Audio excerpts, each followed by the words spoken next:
Halo semua, selamat datang kembali di my YouTube channel.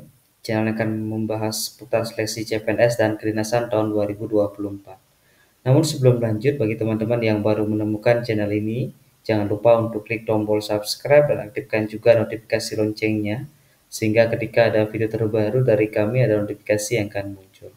Pada kesempatan video kali ini, saya akan mengajak teman-teman untuk membahas kembali berkaitan dengan soal TWK Full Penalaran pada pelaksanaan SKD kedinasan khususnya pada hari yang keempat, di mana pada pelaksanaan SKD kedinasan tahun 2024 pada hari yang keempat ini, bahwa banyak peserta yang masih kesulitan untuk menjawab soal TWK.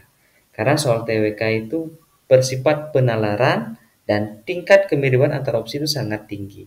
Maka dari itu, pada kesempatan video ini kita akan bahas bagaimana pengalaman dan informasi dari peserta yang sudah tes. Kita akan coba bahas dari soal-soal tersebut. Tapi sebelum kita bahas soal TWK SKD kedinasan pada hari yang keempat, kita awali untuk membahas soal tugas. Ini permintaan dari teman-teman untuk jawaban terbaik dari soal tugas itu yang mana. Kita bahas dari soal tugas yang pertama ini, teman-teman. Terkait dengan konsistensi adalah prinsip penting dalam menunjukkan integritas. Namun, menjaga sikap konsisten seringkali menjadi tantangan karena perubahan mood sehari-hari. Inti pertanyaannya, strategi yang paling bisa dijalankan untuk mempertahankan konsistensi pada keyakinan pribadi antara lain, apakah opsi yang A, B, C, D, atau opsi yang E. Intinya berkaitan dengan mempertahankan konsistensi. Kalau opsi yang A, memupuk kejujuran dalam setiap interaksi dengan mengungkapkan pikiran saya terbuka dan jujur. Opsi yang B, mengedukasi pentingnya menjaga prinsip dan tidak mudah goyah. Opsi yang C, rutin melakukan tindakan yang mencerminkan prinsip-prinsip yang dipegang sebagai bahan dari rutinitas harian.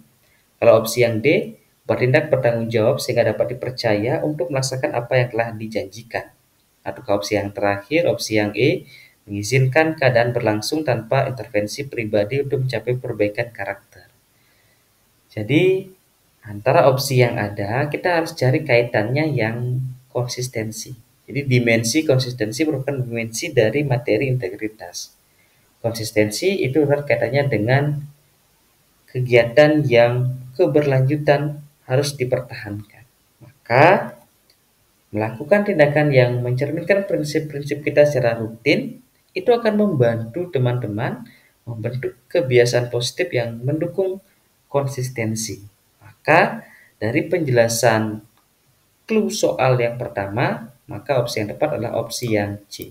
Jadi selamat kepada teman-teman yang sudah menjawab dengan tepat untuk soal tugas yang pertama ini. Lanjut soal tugas yang kedua berkaitan dengan pasal yang termuat dalam Undang-Undang Dasar tahun 1945. Setelah amandemen keempat Undang-Undang Dasar tahun 1945, Pasal 31 ayat 2 itu mengamanatkan setiap warga negara wajib mengikuti pendidikan dasar dan pemerintah wajib membiayainya. Implementasi pasal tersebut dalam kehidupan bernegara di Indonesia kecuali, ada kata kecualinya teman-teman, mohon menjadi perhatian, termasuk inti pertanyaannya tentang pendidikan dasar dan pemerintah wajib membiayainya. Opsi yang tepat apakah opsi yang A, B, C, D, atau opsi yang E? Ini opsi yang A, jadi pencanangan program wajib belajar 12 tahun. Opsi yang B, menyediakan fasilitas sekolah dasar di seluruh wilayah di Indonesia. Opsi yang C, penyaluran dana bantuan operasional sekolah atau BOS untuk mendukung biaya operasional sekolah. Atau opsi yang D, pemberian beasiswa kuliah Kementerian Keuangan LPDP yang disalurkan. Atau opsi yang terakhir, opsi yang E, guru-guru yang mengajarkan pada sekolah-sekolah negeri merupakan pegawai pemerintah ASN maupun non-ASN. Sekali lagi, kata kuncinya adalah mengikuti pendidikan dasar termasuk pemerintah wajib membiayainya.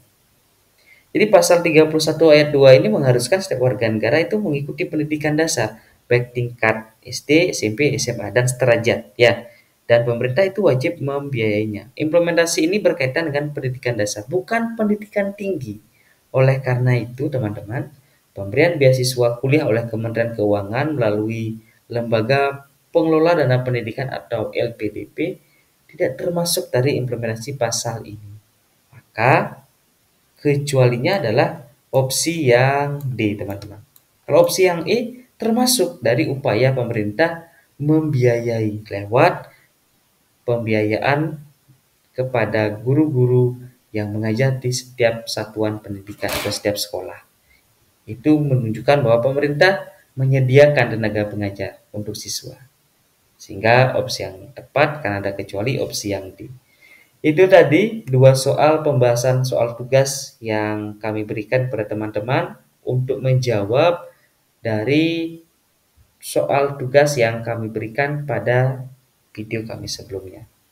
Lanjut kita ke soal yang diberikan dari pengalaman peserta SKD Sekolah Kedinasan tahun 2024. Dinyatakan bumi, air, dan kekayaan alam yang terkandung di dalamnya itu dikuasai oleh negara dan digunakan untuk sebesar-besarnya demi kemakmuran rakyat. Maka yang kita harus menjadi perhatian bersama terkait dengan pasal tersebut yang mana implementasi. Tetapi ada kata kecualinya, teman-teman. Jadi ada kecuali. Apakah opsi yang A, B, C, D, atau opsi yang E? Kalau opsi yang A, banyak kekayaan alam yang bersifat tidak terbarukan sehingga pengelolaannya harus dilakukan dengan efisien dan berkeadilan. Kalau opsi yang B, kekayaan alam yang terkandung di dalam bumi hanya dapat dikelola oleh negara melalui BUMN.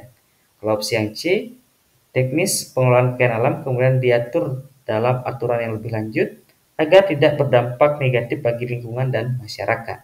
Kalau opsi yang D, pengembangan pengelolaan kekayaan alam harus sejalan dengan perkembangan wilayah dan masyarakat daerah.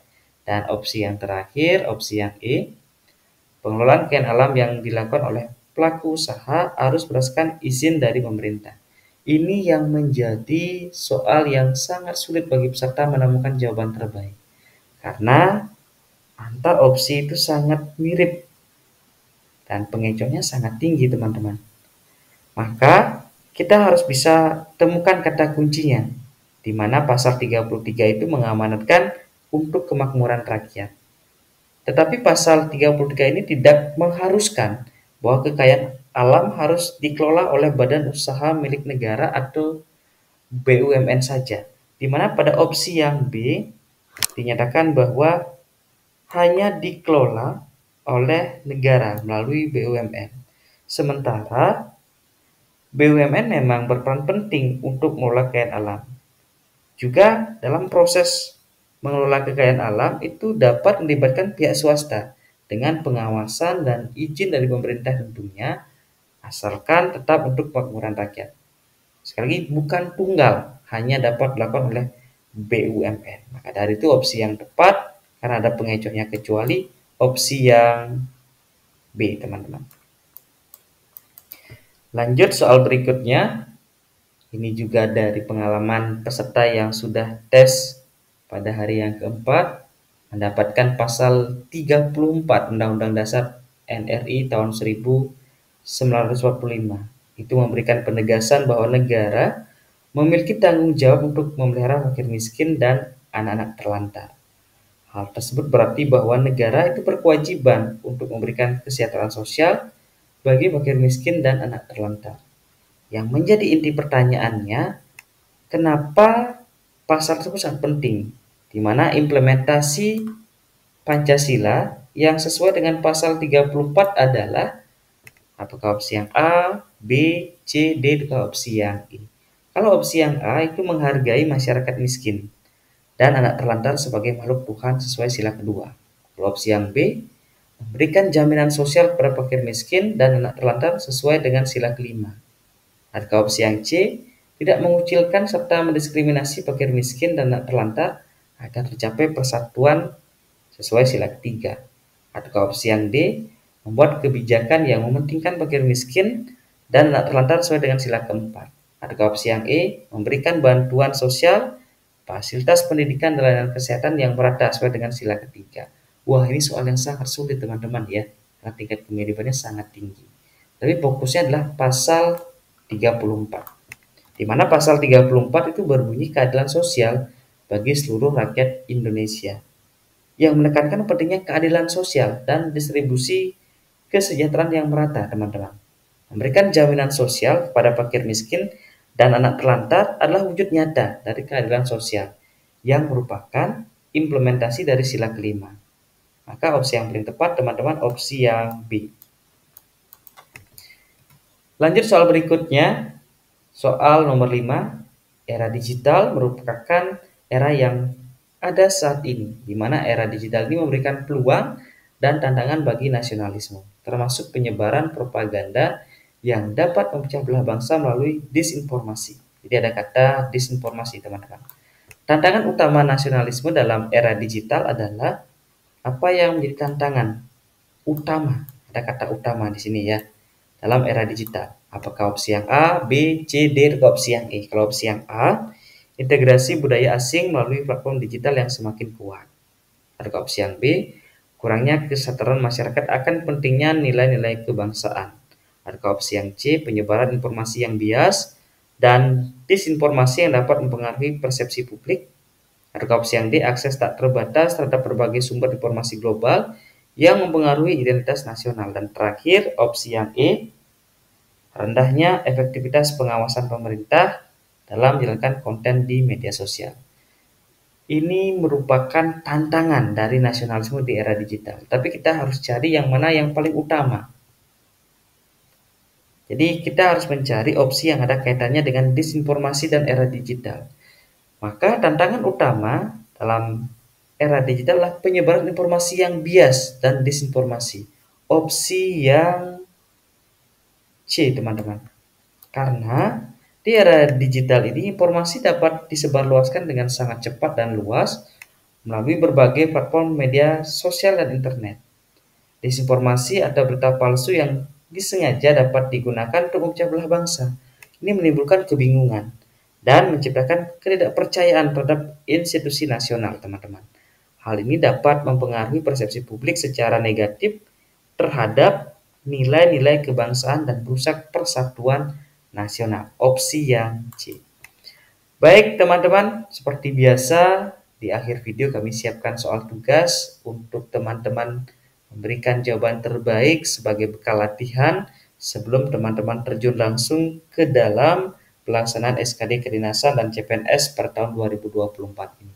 Yang mana sekiranya ambil jawaban terbaik silahkan diberikan pada kolom komentar serta dengan opsi kenapa teman-teman memilih opsi tersebut. Jadi lengkapi dengan alasan yang sangat lengkap.